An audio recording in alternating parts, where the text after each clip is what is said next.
आसंताकाली अक्षय तृतीया अवसर में दीघा जगन्नाथ मंदिर उद्घाटन करेंगे पश्चिमबंग मुख्यमंत्री ममता बनर्जी। 20 एकर जगार पुरी श्री जगन्नाथ मंदिर अनुकरण में यह मंदिर निर्माण कर 65 फुट उच्चर यह भव्य मंदिर निर्माण पर 250 कोटी टंका व्यय कर पारंपरिक कलिंग स्थापत्य शैली एवं राजस्थान गोलापी बालीपथर निर्मित होइछि। यही भव्य स्थापत्य राजस्थान 800 रु अधिक कुशली कारीगर यह मंदिर निर्माण करिसेंति।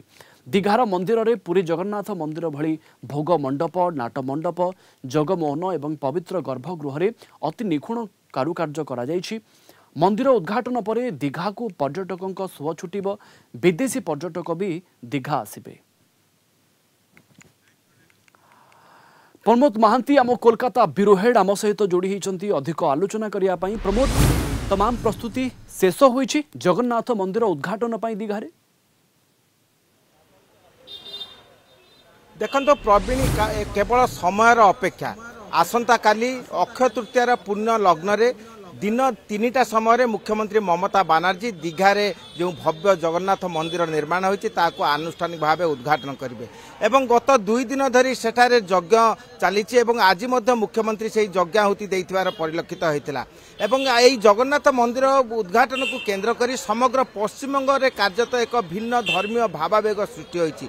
प्रत्येक घरे घरे पूजा करुछंती एवं जगन्नाथ देव को समर्पण भाव प्रदर्शन करुछंती। एक अभूतपूर्व परिवेश सृष्टि होइछि। आमे जानती दीघा एवं शंकरपुर उन्नयन परिषद 2022 मसीह यही जगन्नाथ मंदिर निर्माण शुभारंभ करथिला।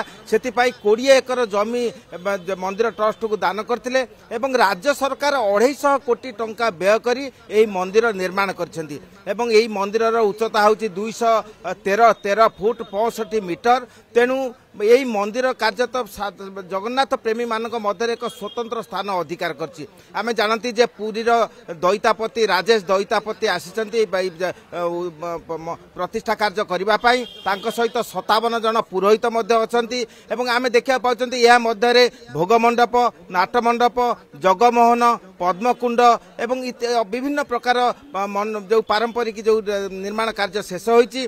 एवं पार्श्व देवता माने आमे देखिया पाउचंती मंदिर चतुर्पार्श्व लक्ष्मी माँ विमला गजानन सरस्वती महावीर हनुमान एवं सूर्य नारायण भली देवादेवी मंदिर सेठार पूजा अर्चना चलती। आज जो मंदिर आसंता काली जो पूजा पाइबे जहाँ प्रतिष्ठा हेब से मंदिर रे आनुष्ठानिक भाव जो क्षीर स्नान हुए आज दैतापति राजेश दैतापति से क्षीर स्नान आज आसंता काली समागम हेब किछि अनुमान करा जाउछि एवं ता पई कोन सब प्रस्तुति होइछि एबे दीघा रे?